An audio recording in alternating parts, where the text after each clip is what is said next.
দুইয়ের অঙ্কটিতে বলা আছে 625-এর লগারিদম 4 হলে নিধান কি হবে। তো আমরা এখানে 625-এর ধরি 625-এর লগারিদম 4 এবং নিধান x ধরি। তাহলে ধরি 1 নম্বর ধরি 625-এর লগারিদম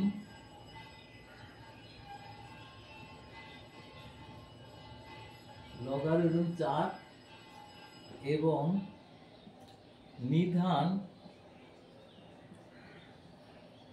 x। তাহলে সুতরাং আমরা লিখতে পারি লগ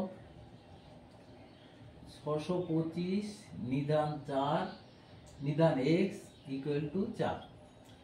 তাহলে ওই ফর্মুলাটার থেকে এই যে আমরা যদি ধরে নিই যে যদি log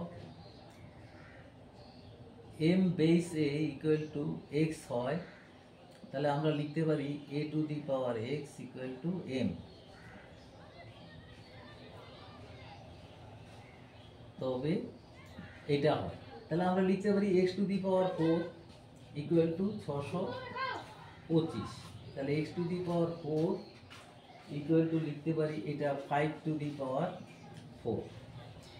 তাহলে সুতরাং পাওয়ার সমান, তাহলে বেসটাও সমান হবে, তাহলে x ইকুয়াল টু 4। অর্থাৎ নিধান 4 নিধানটা তাহলে আমাদের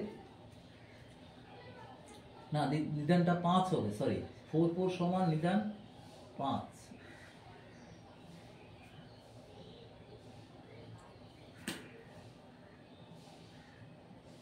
এবার হচ্ছে 2 নম্বরের অঙ্কটা।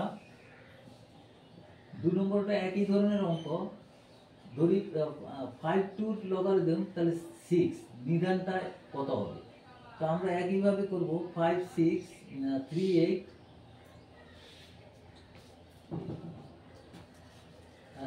5 8 3 2।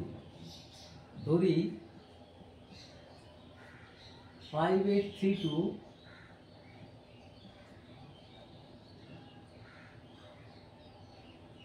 3 2 এর লগারিদম 6 এবং নিধান x। সুতরাং শর্তানুযায়ী তাহলে আমরা লিখতে পারি log 5 8 3 2 base x equal to হচ্ছে 6। তাহলে সুতরাং লিখতে পারি x to the power 6 equal two 5 8 3 2। দেখো এই 5 8 3 2 টাকে এখানে ভেঙে নিতে হবে। 5 8 3 2 আমি 2 দিয়ে ভাঙলে 29 16 2 দিয়ে ভাঙলে 14 58 3 দিয়ে না আবার 2 দিয়ে যাবে 7 29 3 দিয়ে 243 3 দিয়ে 81 3 দিয়ে 27 3 দিয়ে 9 3 দিয়ে 3 3।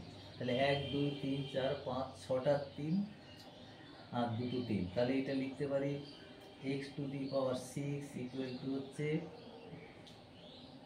2 to the power 3 into 6 to the power 3 to the power 6। তাহলে x to the power 6 equal to হচ্ছে রুট 2 টু দি পাওয়ার, এটাকে 6 করা যায়, ইন্টু 3 টু দি পাওয়ার 6।